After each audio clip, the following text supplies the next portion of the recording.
forgetfulness, irritability, feeling busy but getting nothing done. These are not signs that you should push harder, and they're not personality flaws. They are your brain sending you a warning.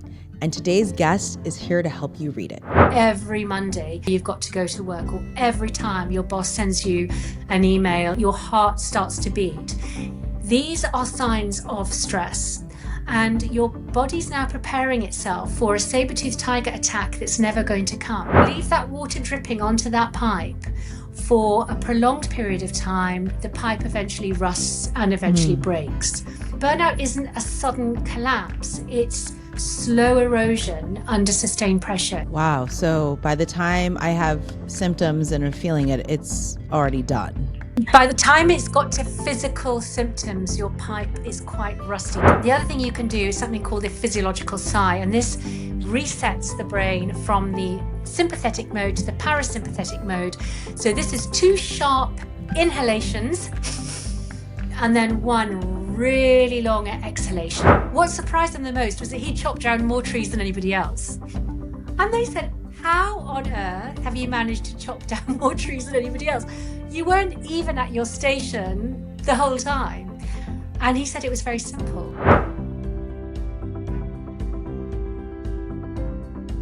Welcome to In Confidence, where what we share in confidence helps us grow in confidence. This season, we are tackling problems that you've given us. And one of the problems that you gave us is burnout and hustle culture. Now, I invited a very special guest on to talk about this, but one of my questions I had is, what happens in our brain when we are running on empty? What are some of the warning signs we have to watch for? And what can you do about it? So my guest today is the incredible Dr. Helena Boschi, who is a psychologist and applied neuroscientist. She spent nearly 3 decades working with organizations and individuals and helping them understand the brain and how to work with it instead of against it. Every time I talk to Dr. Helena, I am blown away by the way she explains to me what's happening in my brain and my body, and it gives us great insight into what we can do about it. Helena, welcome to the show. Helena, welcome to In Confidence. Hello, Lisa. It's great to be here. Thank you. Well, I am so thrilled that our Speakers Bureau put us together a year ago, and now here we are. I know, it's been great. And I feel very honored to be part of this whole initiative that you have going. And I'm excited to be talking about this particular topic as well. Yeah, well, before we jump into solving our problems this season, we have 2 signature questions that we always ask our guests. And the first one is, what are you proudest of from the past 12 months of your life? Gosh, well, 12 months is, things happen so quickly now. But the last, I would say I'm proud, particularly proud of being able to keep adapting what I do and what I know, because the world is speeding up so quickly and changing every 5 minutes. So I've been able to keep myself and the material I talk about very up to date. And I've seen the conversations around how people talk about the brain evolving as I've evolved myself. And it's never easy. We're having different types of conversations now about people are being able to talk much more openly about how they feel, where they're struggling. And I hope that have been able to give people some sense of why they are feeling how they're feeling, and a language which will help them rationalize and feel better and deal better with the world around them.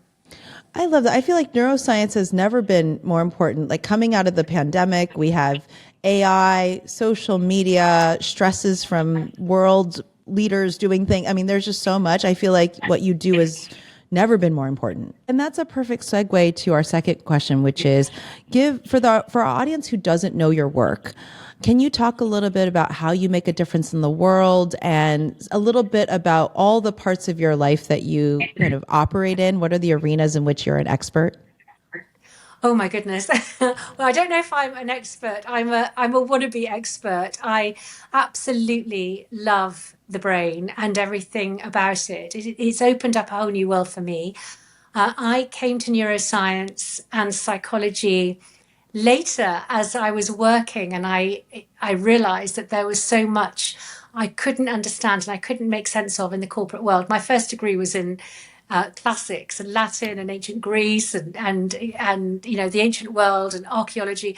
And I found myself working and thinking, well, why are people responding in this way and that way? And so I went back to school and studied psychology. That led me into neuroscience. And that led me into statistics. I had to put in all the work to get my head around a really strong scientific discipline. And it gave me answers that I hope now that I can bring to people. Why are they struggling with uncertainty? How does the reward system work at work? What does language do to our brain? How do we handle much that neuroscience can tell us? And, when I was at university, I don't think neuroscience even existed as a discipline. And so that just shows how quickly the world has moved on. So I help people understand that the brain isn't the problem. It's the starting point to finding out more about themselves. And I translate what's coming out of universities all the time. And now we're seeing a lot in terms of AI and what that's doing to us. What I do is I take all of that and I put it into a practical format for people to understand and then give them some helpful and hopefully quite simple, not necessarily easy, but simple tools and techniques that they can then take away and use in their personal lives, their professional lives, to help them get the best out of their own brain function. Well, and this is, now that I know that you are a classics major, this makes sense why I call you the Athena of neuroscience. And every time, I told you this earlier in the green room, every time people ask me about you, I'm like, Dr. Helena Boschi, she's like, if Mount Olympus really existed, she's Athena and she's a goddess of wisdom. And she makes things that pretty much are tough concepts and she gives you the wisdom to know how to process them. So the classics plus neuroscience thing makes sense to me now in terms of how I think about you. It all makes sense. All right. So this season, we have asked our listeners for their top problems. And one of the problems that they presented us to was, how do I solve burnout and hustle culture? And I thought, well, let's have Helena explain to us all of this as a way to finding a path forward for folks. So let's start with, from a neuroscience perspective, what happens in the brain when someone is burning out? What's actually going on? What it actually is, it's the brain that's under threat, that's been sustained for a long time. It's been under chronic stress, long-term stress. We have a brain that's designed for short-term, real threats to our life. So faced with a saber-toothed tiger or a lion, a tiger or a bear, we would activate a stress response called our fight or flight response. It's also called our sympathetic nervous system, and it's sympathetic to a hostile world. So it sympathizes by activating the fight or flight system. So immediately a huge chain reaction activates through the body, and the brain and the body shift into survival mode. So what happens is your heartbeat goes up, your breathing quickens, your bowel and bladder empty, or they stop working. So now is not a good time to think about eating, because you've got to now think about running or fighting. And you're releasing chemicals like adrenaline. Noradrenaline is the neurotransmitter in the brain, and glucose. This is to help us run or fight. At the same time, the HPA axis is another stress response that activates alongside the sympathetic nervous system. And this helps the body release cortisol. Now, cortisol is often called the stress chemical, but it's not the stress chemical because we have several. And cortisol is there to help the immune system not fire too much. So it's a suppressant. So if you imagine hydrocortisone cream is an anti-inflammatory, hydrocortisone is a synthetic form of cortisol. So I hope that people might think, oh gosh, now it makes sense. So this actually helps us not fire off the immune system too much, too quickly, because that could be very toxic. You've got adrenaline being released from the adrenal gland. Cortisol is being released from the adrenal gland, a different part of the adrenal gland. And then this theoretically should switch off again. If we put our bodies under chronic activation, this is long-term activation. So every Monday, you've got to go to work, or every time your boss sends you an email, you think your heart starts to beat. These are signs of stress. And your body's now preparing itself for a saber-toothed tiger attack that's never going to come. Now, in those situations, we're not going to start punching someone next to us. We're not fighting or fleeing anymore. But these chemicals that are being constantly released stay elevated. And cortisol in particular, if you leave cortisol levels elevated, this can impact on so many other functions in your body. Your energy, your blood sugar, your blood pressure, your memory, your sleep, your emotional regulation. This is your brain that's gone into overprotection mode, and your adrenal glands, we call this adrenal fatigue, start to get really tired. So what happens is the adrenal glands fail and the body starts to get exhausted, and it starts to get less responsive because it's not coping with the demand, the constant demand. And this is what we call burnout. So there's a wonderful neuroscientist called Lisa Feldman Barrett who works out of Northwestern, I think, and she explains it like this. She says water dripping onto a pipe, one drop won't cause any harm. 2 drops won't cause any harm. But if you leave that water dripping onto that pipe for a prolonged period of time, the pipe eventually rusts and eventually breaks. So burnout isn't a sudden collapse. It's slow erosion under sustained pressure. It's the body slowly becoming problematic for us. And it's not just your cognitive abilities, it's your physical abilities as well. So by the time you get to burnout, you're having to deal with your body and your brain as an entire system. Wow. So by the time I have symptoms and are feeling it, it's already done. The pipe is already By the rusted. time it's got to physical symptoms, your pipe is quite rusty. Now, I'm not suggesting that's it, you're done, but you do need to do something about it, because everything is then affected. The things that we take for granted, our breathing, our heartbeat, our blood sugar, or our blood pressure, all of those things will be impacted. So it's really good to be able to spot the warning signs. Yeah. Tell me what the warning signs are, because I worry that I don't think I'm there yet, but I'm definitely pre-burnout. Now that as you were describing it, I was like, that's every day for me. So what do I? Well, so you've got 4 main buckets of warning of symptoms. You've got cognitive, emotional, physical, and behavioral. So cognitive is where it really starts. Forgetfulness. You walk into a room, you think, why have I? But this happens a lot. It's not just one time when you put something wrong in the fridge. Like you put your face cream in the fridge or something. Actually, that's quite a good idea. But you just put something that shouldn't be in the fridge. It's those constant little moments of forgetfulness or loss of memory, a lot more than you would normally expect to have. When your thinking is disorganized or scattered, where you're finding it hard to really hook onto something or to focus, decision making becomes a problem. So you really struggle to make the simplest decision. That's a sign of cognitive failure or cognitive symptom of stress. When you feel that you've been really busy all day, but you haven't done very much, that's another sign. Then it tips over into behaviorals, irritability, snappiness. That would be the next one. Behavioral, anything that isn't like you, where people say it's not, this isn't me. So behavioral can also be, when you develop jiggly leg, Yeah. or people corkscrew their leg around over and over, or people then get very fidgety and they do things like this, which is really irritating. Or they'll fiddle with their phones, it's stuff like that. That's behavioral. Emotional will be, it tend to look on the dark side of things. You get anxious, you get cross easily, you worry a lot more, you cry more easily, you are quick to temper. Because when we feel fear for a long time, anger is the next thing that kicks in. So we tend to go from fear to anger very quickly.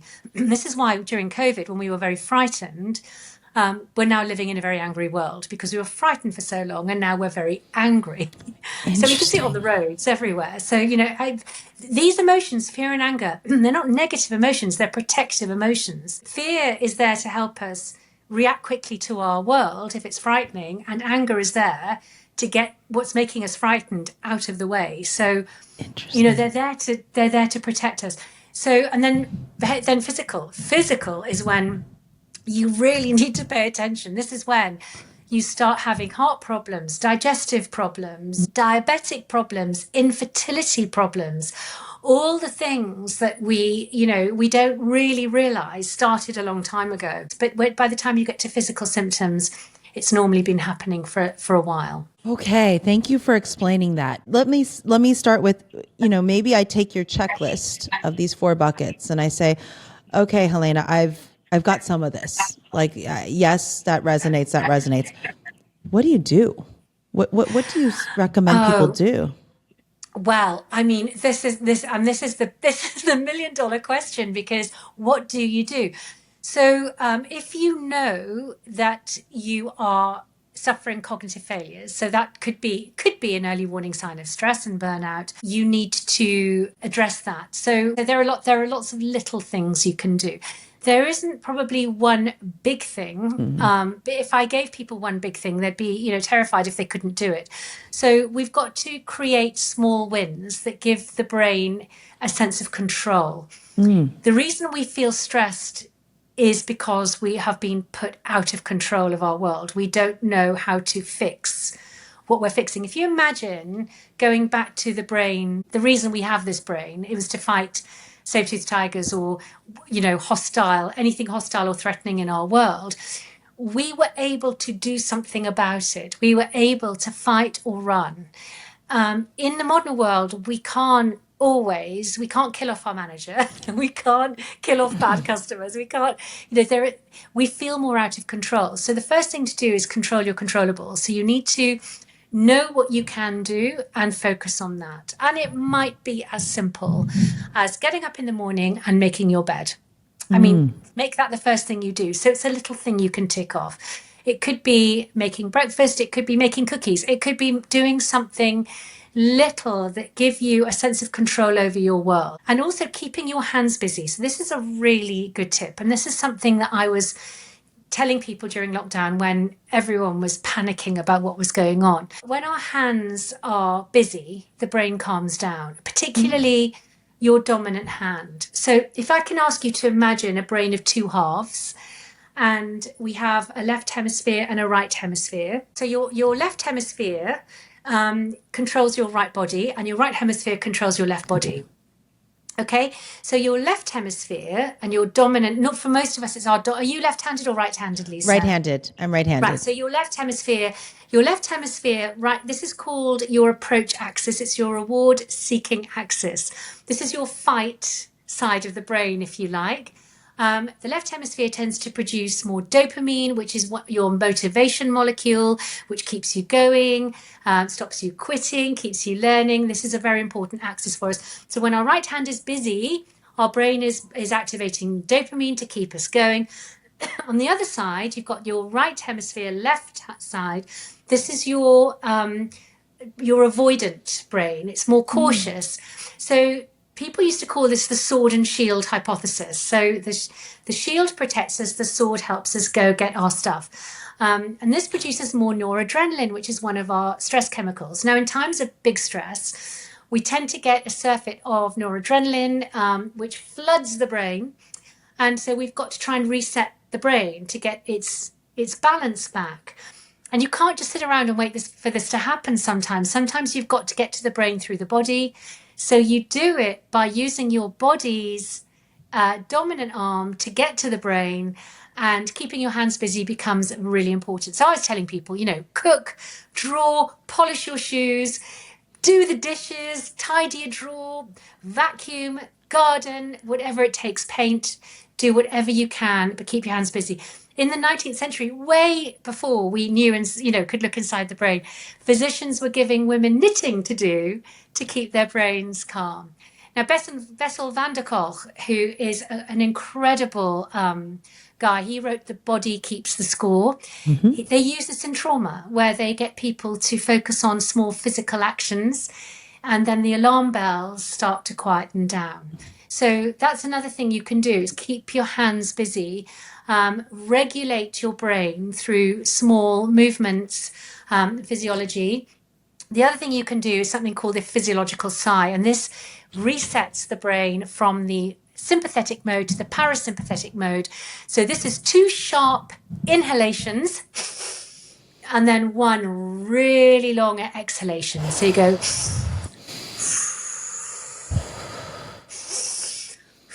Now this activates the diaphragm, which is the only muscle internally that we have any direct control over. You see where I'm going? We like to be in control. So you're now in control of your diaphragm. Through the diaphragm runs the vagus nerve, and the vagus nerve is the king and queen of the parasympathetic mode, which is rest and digest. This activation of the diaphragm helps to reset the parasympathetic mode. You're taking your body out of the sympathetic fight or flight response into the parasympathetic rest and digest response. So breathing, small things that you can tick off, putting a line through your little list will give you a little spurt of dopamine, which will keep you going. Small wins every day, keeping your hands busy, and then breathing. The breathing becomes very important. The other thing is laughter, which is, I can't stress that enough, because, it's a no-brainer. You burn 6 calories when you have a good belly laugh, and it's very good at getting your oxygen flowing, and it brings online this parasympathetic mode as well. So there are lots of things. We don't really feel like laughing when we're really stressed, but there's always somebody somewhere that will make you laugh. So find that person, watch a comedy. Do not watch anything stressful or horrible or horror on TV. Don't increase your anxiety levels. Watch a comedy or something like, a lovely film about animals or something where you just feel warm and fuzzy inside. What you're saying is I need to do a joke of the week on the podcast. Basically, I need a joke of the week, a really funny joke, something that's making me laugh. Joke of the week. I know. As you were talking, I love this idea of small things that you can control the controllables. And I hope you don't mind. I'm just going to share, as you were going through it, I was ticking off, because I have a very stressful life as an entrepreneur. And this year, for some reason, has been a little bit not less busy, actually busier, but calmer, because I was thinking I got a dog. And it's interesting, most people hate doing that morning walk at 7 a.m. I love the 7 a.m. pee and poop session. For some reason, it's like you can't be on your phone because your dog wants you. And it's 20 minutes. I can't look at anything. I can't listen to anything. And I've just made it part of my routine. And my boyfriend loves to sleep in. And he's like, I can't believe you love that 7 a.m. walk. And I'm like, I just really like getting that done and having that moment. The hands thing, I'm always about go dance, go move, get something done, with your hands. And then just the small wins that you're talking about, the laughter, those are all things that we could do. Those are all achievable. They are. And, be well surrounded, be surrounded by people who are really good for you in your world. Now, before we move on to the second topic around hustle culture, can you give people a tip on the Sunday Scaries? Because you mentioned that earlier around dreading Monday. I don't dread Monday as much. I have to be open with you, because I really love what I'm doing. But why do people who even love their job have Sunday Scaries? And what's your tip for getting over a Sunday Scary? Well, the brain is a prediction machine. It sits in darkness inside our skull. It's like in a black box. And the brain is constantly trying to predict. So it's taking in sense data, coming in through all our senses, and these data arrive in bits and pieces. So the brain's job is to piece them all together, to make sense of them quickly, to help us then deal with them. So this happens in record time. It's really rapid. So when we start to not look forward to something, or we're trying to prepare ourselves for the worst, the brain starts to prepare itself for an actual stressor. And this is a problem. So if we say, it's when people say prepare for the worst, but hope for the best. Preparing for the worst is okay because, in a sense, because you are lowering your expectations. Because we don't want to feel disappointed. That's the other thing the brain hates is disappointment. But when we do really dread something, when we have that feeling of, oh my God, it's Monday, oh my God, it's Monday, the brain starts to build up its system to help us deal with a potential massive problem. And high achievers tend to experience this more and more because they never quite feel good enough.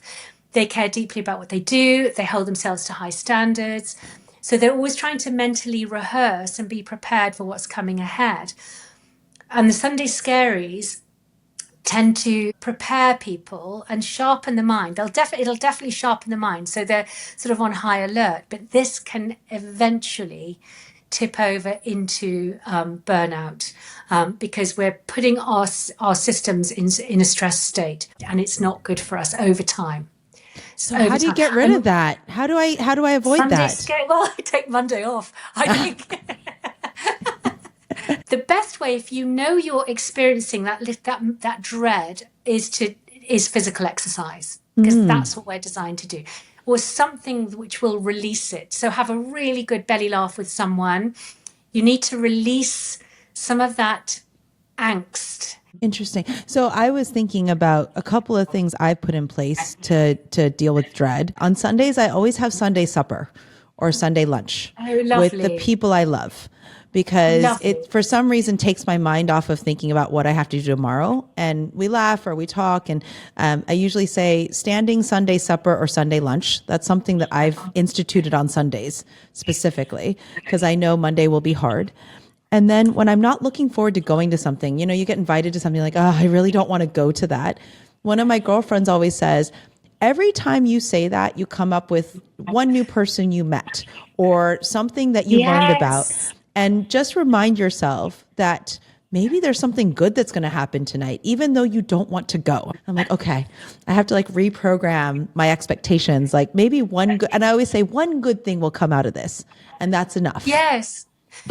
And the expectation effect is very strong in the brain. And if we just can't set our expectations too high, otherwise we're in a perpetual state of disappointment. But if you can say, I'll meet one person, or I'll make one person feel better off for having talked to me, I'll make their day, then it changes the whole expectation, doesn't it? And then we go in with a much different agenda, and we can talk to someone and make them feel good about having had this conversation. You've already made my day, Helena, so you get to take that away from today. You already made me feel better. Right back at you. I want to deal with the second question as we wrap up, and this one's about hustle culture. So push harder, do more, don't slow down, right? And I think a lot of high achievers tend to run on empty. What is happening in the brain when we are in this hustle culture state? Like, get more done. I certainly feel that way. There's 30 things I need to get done, and I'm going to go harder and go faster and test my own willpower. What's happening when that happens? Well, the whole idea of hustle culture is that we can keep going, and then one day we can't keep going anymore. And the brain can handle running on stress hormones for quite a long time, and then it can't. And so this is why we do feel that we're getting stuff done. The more we keep going, the more we keep going. But what we don't see and we don't realize is that we're eroding systems that we actually rely on. And these systems are things like our attention, which is hammered. Our attentional system is so short now. So attentional system, creativity, our emotional regulation, decision making, all of those things start to wane, and they start to deteriorate quite badly. So after a while, our cognitive performance will definitely be impaired, and then it tips over eventually into burnout. So the brain you have to get the balance right. And sleep is, unfortunately, one of the things we still need to do. We haven't evolved quickly enough for us not to need sleep. We absolutely need to sleep, and it's not a luxury. It's non-negotiable. This is something we have sacrificed massively in our hustle culture. And there are lots of books on sleep, and we have to pay attention to that, because during sleep, the brain resets, it gets rid of the negative things, processes all the negative experiences. We build physical strength, we get emotional clarity, we dream, we're able to be more creative, and we clean everything out. So the brain cells shrink up to around 60% so that we can wash out all the metabolic waste that we've built up during the day. So the more hustling you're doing during the day, the more you have to sleep, because you're creating more waste in your brain. And if you don't get rid of that waste, it'll sit in your brain. If we're in a prolonged state of anxiety or depression, or we're constantly worried, we are putting ourselves at massive risk of dementia. And that is a terribly difficult thing to hear, because we think it'll never happen to us. But of course, we have to work. What we do today will affect us for tomorrow. So getting the balance into your world is really important. By all means, stay busy and keep yourself going, but put moments of rest throughout the day. I don't know if do you know that lovely story about you probably know the story, Lisa, about the wood chopping championships. Do you know the story? No. Okay, I've got to tell the story. So, I don't know how true it is, but it's a lovely story nonetheless. So there was I think it was in Canada or somewhere where there are lots of trees and lots of axes and lots of competitions. And people were having a competition of who could chop down the most trees in one day. And the judges were walking around and they were seeing all these very fit people chopping down these trees. And then they got to this one guy's place and there was nobody there, and his axe wasn't there either, but he'd left his station. And then they walked around again and they saw everybody else frantically chopping down trees, and they went back and he was back at his post. Then they walked around, suddenly he disappeared again. Anyway, at the end of the tournament, what surprised them the most was that he chopped down more trees than anybody else. And they said, how on earth have you managed to chop down more trees than anybody else? You weren't even at your station the whole time. And he said it was very simple. Every hour, for 10 minutes, and every hour, I would go and sharpen my axe. And that is what we need to do. Mentally, we need to sharpen our axe throughout the day. So, we are much more effective if we're building in, not just wait for your 2-week holiday once a year, because that people get sick during that holiday. And IBM did a study on this in the 80s and found that people actually died at retirement 18 months after retirement because they'd waited too long and they'd got to retirement shut down. So we've got to build in these little axe sharpening breaks throughout our day. Lie down on the bed if you have time. Go have a nap. Read a book, watch something lovely on Netflix. Just give yourself time out. Okay. Take that time out. That is the best story ever, Helena. And I have to tell you something that, and you just made me think of it. So 2 things. One is I've prioritized sleep more than ever. I actually look forward to my 9 hours. I literally get into bed at 9. I'm like, I can sleep till 6 a.m. 9 hours. It's like a joy for me, which I never felt in my 20s or 30s. In my 40s, though, I'm like, I'm so stressed at work that if I don't sleep the night before, I'm going to not make good decisions. So yes to that. The second thing is, and now I'm going to call out my chief of staff, Claire, because we are BTS fans. I don't know if it's a K-pop band, and they have this YouTube series called Run BTS. They're like 20 or 30 minutes long, and it's the 7 members of the band, and they do kind of fun activities together and competitions.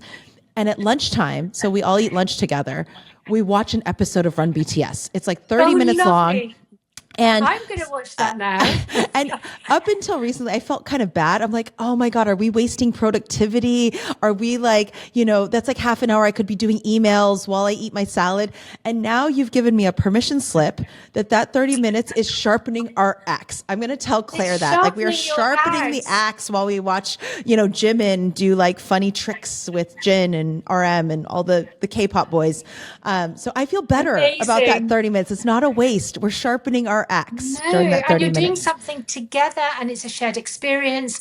You're socializing, you're with each other. You'll be reaping the benefits of that forever. Helena, thank you for taking us into the interior workings of the brain today. I learned a lot, and I hope our listeners get a couple of tips today on how they can heal some of their, or see some of the markers of burnout and take on some of these actions. Thank you so much, Helena. Thank you so much, Lisa. It's been a real pleasure.